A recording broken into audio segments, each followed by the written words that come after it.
this video, we will demonstrate how to replace the front display board.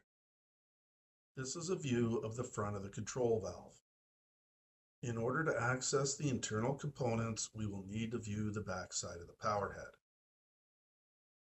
Using a crosshead screwdriver, loosen the 4 screws that are located in each corner.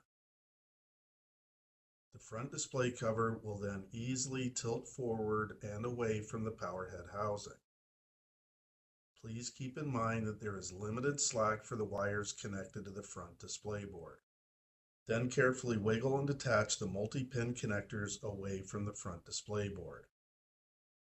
The first being the white drive motor connector, followed by the red power connector, followed by the white meter cable connection, and finally the micro switch connection.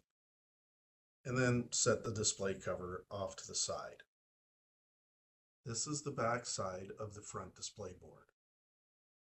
Using a crosshead screwdriver, loosen the 4 screws that are located in each corner of the board. Then lift up and remove the board. Notice the 4 springs on the replacement display board and ensure that they are lined with the 4 holes on the front display cover and place the board into position. Then simply thread the 4 screws back into place.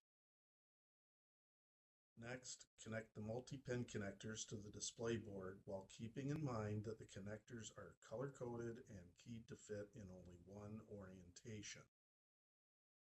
Then reposition the front cover back into place, and while holding the front cover in position, use the crosshead screwdriver to tighten the 4 screws back into place. Visit us at www.canaturewg.com.